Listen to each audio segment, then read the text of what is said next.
Comscore नुसार आता isakal.com आहे देशातील नंबर 1 ची मराठी न्यूज वेबसाईट। प्रत्येक अपडेटसाठी isakal.com ला नक्की भेट द्या।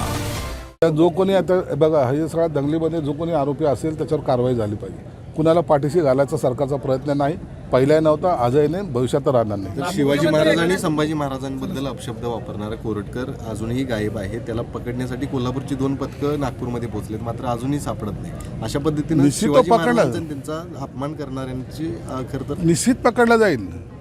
कायद्यासमोर कोणी मोठं नाहीये आणि शिवाजी महाराजांचा अपमान करणारं तर बिलकुल नाही, त्यांना अटकही होणारच आहे। तुम्ही पाहत असाल बीड प्रकरणामध्ये सुद्धा आता एक आरोपीला आतापर्यंत पकडलं गेले नाही।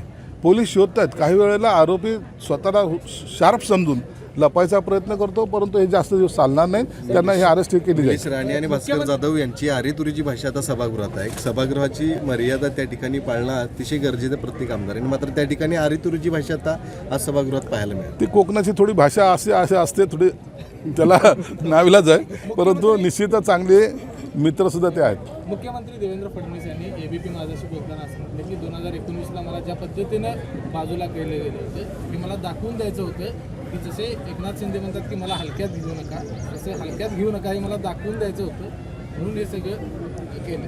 नाही, ते केलं नाही आहे। ज्या 1919ची जी आम्ही निवडणूक लढवली होती ती शिवसेना भाजप युती म्हणून लढवली होती। ही गोष्ट लक्षात घ्या। निवडणूक एका युती म्हणून लढायची, निवडणूक झाल्यानंतर सत्तेसाठी दुसऱ्याकडे जायचं, हे जे काही प्रकार होता तो चुकीचा होता। मग त्याचा राग हा प्रत्येकाच्या मनात होता आणि आम्ही मग ते घडवण्यासाठी पुढाकार घेतला आणि तो चमत्कार आम्ही घडवला। तर बच्चू कडू आपले एकेकांचे सहकारी आहेत, मात्र कर्जमाफीची तुम्ही घोषणा केली होती, अजून होत नाही, म्हणून आता ते आंदोलनाला बसलेत, रायगडाच्या पायथ्याशी आंदोलन करतात। बच्चू कडू आंदोलन करतायत, त्याची दखल सरकार घेईल।